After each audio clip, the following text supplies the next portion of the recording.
Wireless charging, wireless electricity, wireless lights, इन सारी चीज़ों में जो कॉमन चीज़ है वो है electricity. Now a plan to beam electricity wirelessly from space to power millions of homes. लेकिन मैं अगर आपसे पूछूं इस इलेक्ट्रिसिटी का असली फादर कौन है, तो आप में से 90% लोग गलत जवाब दोगे।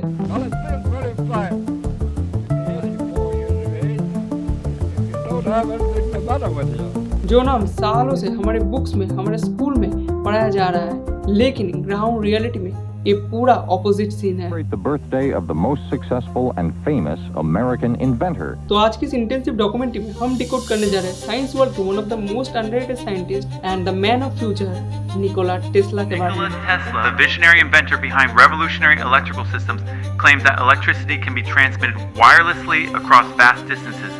आखिर वो कौन सी टेक्नोलॉजी थी जिससे निकोला टेस्ला इस पूरे वर्ल्ड को वायरलेसली इलेक्ट्रिसिटी सप्लाई देना चाहते थे? Was Tesla's boarding to the tower.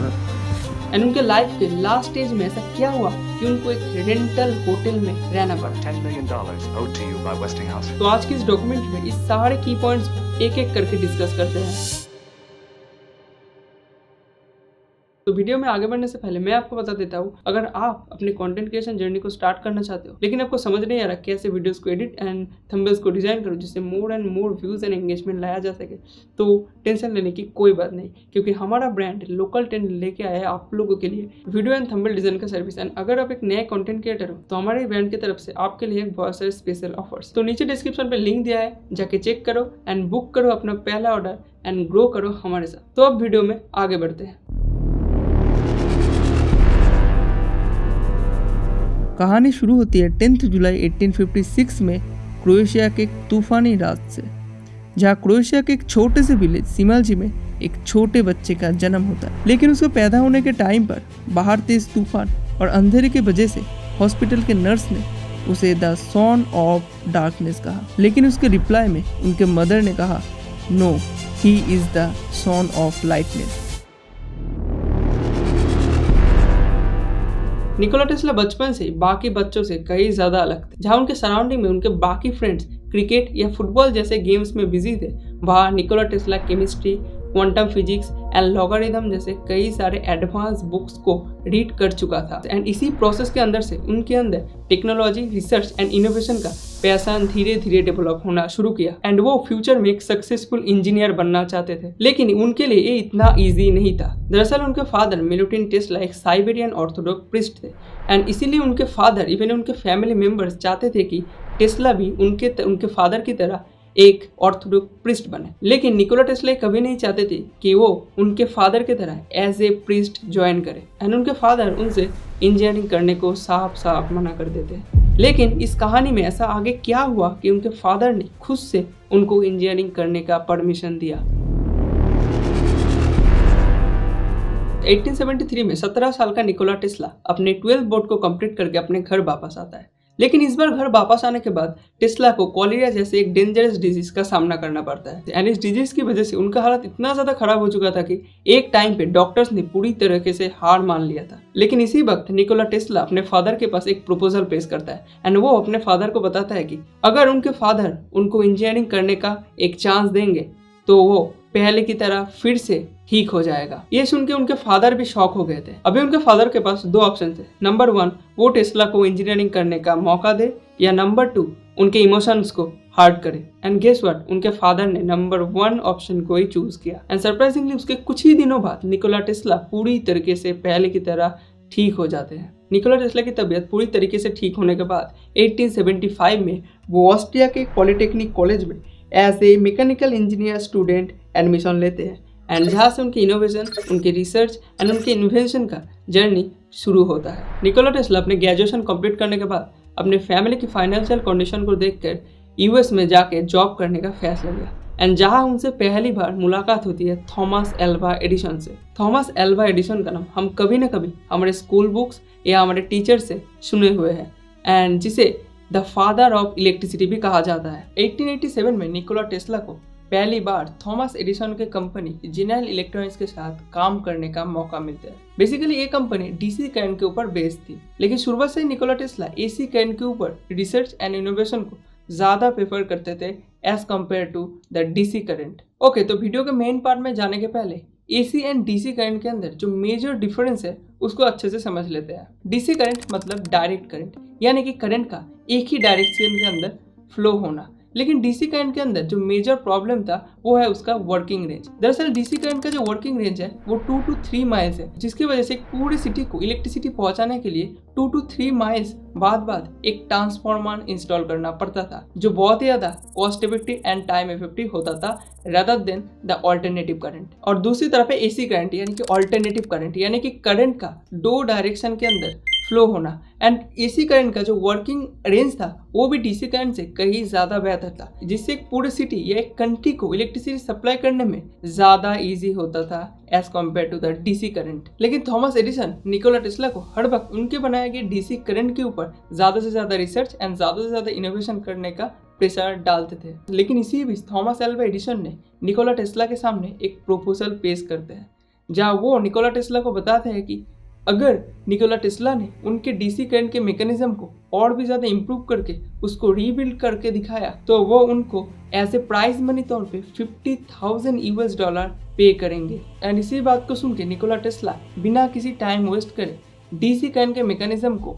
और भी ज़्यादा इम्प्रूव करने के काम पे लग जाता है। एंड विद इन 2 मंथ्स के अंदर ही वो डीसी करंट के एक नए वर्जन को थॉमस एल्वा एडिसन के सामने पेश करते हैं। लेकिन जब निकोला टेस्ला थॉमस एडिसन को अपने किए गए प्रॉमिस के $50,000 को देने को बोलता है, तब थॉमस एडिसन रिप्लाई में कहते हैं, this is a American humour, you don't understand American humour. And वो गुस्से से इमिडिएटली थॉमस एडिसन की कंपनी को डिजाइन कर देते हैं, जहाँ से साइंस हिस्ट्री के एक नए वर्ड का शुरुआत होता है, the word of current.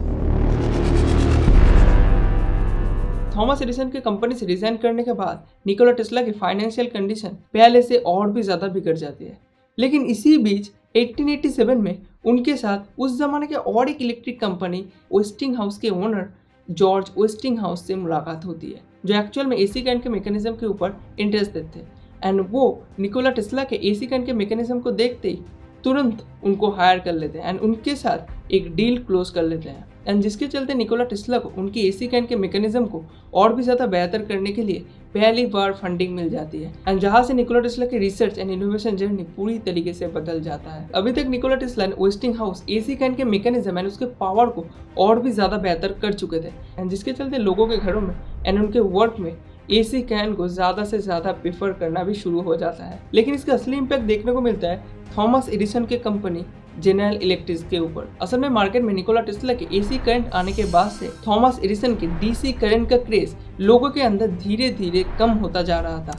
And जिसके चलते एक टाइम पर उनके कंपनी जनरल इलेक्ट्रिक पूरी तरीके से बंद होने के कगार पे चली जाती है। एंड इसी बीच Thomas Edison Nikola Tesla and उनके बनाए गए एसी करंट को लोगों के सामने खराब दिखाने के लिए एक पब्लिक डेमोन्स्ट्रेशन का ऑर्गेनाइज करते हैं, जहाँ थॉमस एडिसन निकोला टेस्ला के एसी करंट को लोगों के अंदर डर दिखाने के लिए उस एसी करंट के मदद से कई सारे एनिमल्स को ब्रूटली किल कर डालता है। इवन उस एनिमल्स के अंदर थॉमस एडिसन ने एक एलिफेंट को भी, जिसका नाम था थॉस्पी, उसको भी ब्रूटली इलेक्ट्रिसिटी की मदद से किल कर डाला था। एंड ये पूरी चीज उस जमाने के कैमरा से शूट करके लाइव टेलीकास्ट भी किया जाता है।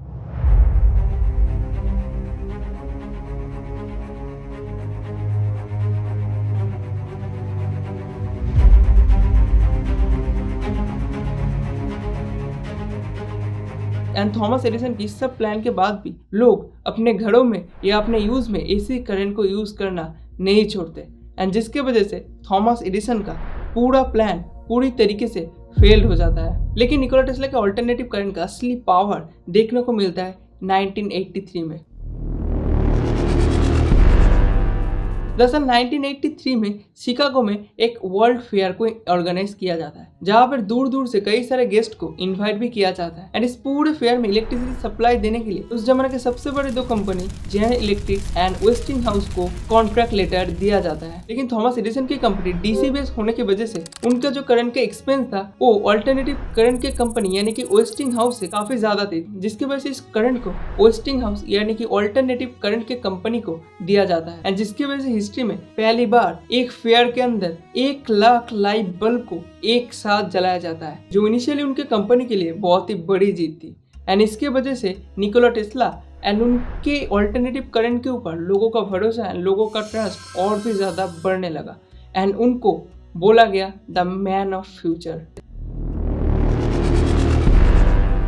निकोला टेस्ला ने अपनी लाइफ में कई सारे इन्वेंशन एंड रिसर्च को किए थे। For example Tesla coil, radio control board, arc lighting system, AC induction Motors and so on, जो आज हम हमारे लाइफ में रेगुलरली डेली बेसिस में यूज करते जा रहे हैं। लेकिन निकोला टेस्ला के पूरे लाइफ में जो उनका सबसे बड़ा एक्सपेरिमेंट था, जो उनका ड्रीम प्रोजेक्ट भी कहा जाता है, वो था वंडर क्लिफ टावर।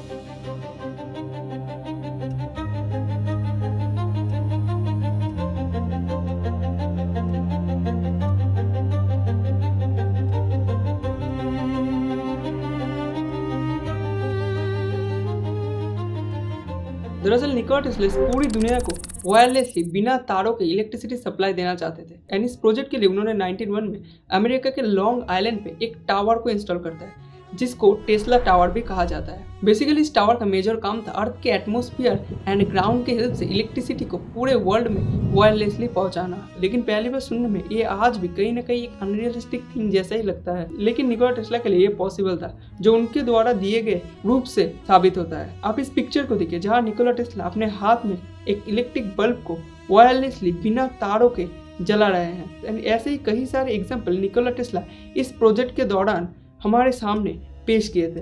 लेकिन निकोला टेस्ला के इस प्रोजेक्ट के लिए जो सबसे बड़ा प्रॉब्लम था वो है फंडिंग। दरअसल निकोला टेस्ला को इस प्रोजेक्ट को कंप्लीट करने के लिए एक ह्यूज अमाउंट ऑफ मनी की जरूरत थी। उनके इस सफर में उनको सबसे पहले फंडिंग मिलती है उनके close friend John Jacob Astor से। लेकिन ये मनी कहीं ना कहीं टेस्ला के इस पूरे प्रोजेक्ट को कंप्लीट करने के लिए काफी नहीं था। यानी सरप्राइजिंगली इसी वक्त निकोला टेस्ला के साथ मुलाकात होता है उस जमाने के एक famous banker and investor JP Morgan का। दरअसल जेपी मॉर्गन उस जमाने में अमेरिका के अंदर एक famous banker and one of the richest investor थे एंड उसके साथ साथ ही coal mines, rubber factories and steel factories में उनका एक बड़ा अमाउंट ऑफ शेयर था एंड ये सारी इंडस्ट्रीज कहीं ना कहीं इलेक्ट्रिसिटी के साथ इंटरकनेक्ट थे। एंड निकोला टेस्ला के इस वायरलेस इलेक्ट्रिसिटी प्रोजेक्ट की वजह से जो सबसे ज्यादा नुकसान होने वाला था वो है जेपी मॉर्गन एंड इसीलिए उन्होंने इंटेंशनली निकोला टेस्ला के प्रोजेक्ट के अंदर फंडिंग करने का प्लान बनाया एंड करीब 1901 में अप्रोक्सीमेटली 15 लाख US डॉलर के बदले में जेपी मॉर्गन निकोला टेस्ला के कंपनी के ऑलमोस्ट 50% शेयर को खरीद लेते हैं। एंड दूसरी तरफ निकोला टेस्ला को अपने प्रोजेक्ट के लिए फंडिंग मिलते ही वो अपना काम पूरी तरीके से शुरू कर देता है एंड इस बार भी ये फंडिंग निकोला टेस्ला के इस पूरे प्रोजेक्ट को कंप्लीट करने के लिए काफी नहीं था, जिसकी वजह से वो जेपी मॉर्गन को उनके इन्वेस्टमेंट को थोड़ा सा इंक्रीज करने को बोलते हैं। लेकिन इस बार जेपी मॉर्गन उनके प्रोपोजल को पूरी तरीके से रिजेक्ट कर देता है एंड उनके इस पूरे प्रोजेक्ट में इन्वेस्टमेंट को पूरी तरीके से बैन कर देता है, जिससे मार्केट में अदर्स इन्वेस्टर्स इस प्रोजेक्ट के अंदर इन्वेस्ट ना कर सके एंड धीरे धीरे ये प्रोजेक्ट निकोला टेस्ला के आंखों के सामने पूरी तरीके से बिखर जाता है एंड 1906 में वो इस प्रोजेक्ट को लैक ऑफ फंडिंग के वजह से पूरी तरीके से बंद कर देते हैं। लेकिन इन इंसिडेंट का सबसे बड़ा इम्पैक्ट उनके मेंटल एंड फिजिकल हेल्थ के ऊपर देखने को मिलता है। इस समय निकोला टेस्ला के हेल्थ के अंदर OCD यानी कि ऑब्सेसिव कंपल्सिव डिसऑर्डर जैसे कई सारे मेंटल इश्यूज उनके अंदर देखने को मिलता है एंड उनके फिजिकल एंड मेंटल हेल्थ पूरी तरीके से खराब हो जाता है एंड 7 जनवरी 1943 को न्यूयॉर्क के क्रेडेंटल होटल में रूम नंबर 3327 में उनका डेथ हो जाता है। लेकिन उनके डेथ के तुरंत बाद US गवर्नमेंट अथॉराइज के मेंबर्स ने उनके लाइफ में किए जाने सारे रिसर्च, सारे इनोवेशंस एंड उनके लेटर्स को पूरी तरीके से सीज कर देता है एंड उनको अपने साथ लेके चला जाता है। लेकिन इसके एक्चुअल रीजन आज भी किसी को भी नहीं पता है एंड यहाँ से साइंस हिस्ट्री के one of the legend scientist and underrated scientist Nikola Tesla का कहानी खत्म होता है। आई होप ये डॉक्यूमेंट्री आपको अच्छा लगा होगा। अगर आप भी इस तरह के डॉक्यूमेंट्रीज एंड केस स्टडीज को देखना चाहते हो तो इस चैनल को फॉलो करके वीडियो को लाइक कर दीजिए। मैं मिलता हूँ आपसे और एक नया डॉक्यूमेंट्री में और एक नए केस स्टडी के साथ।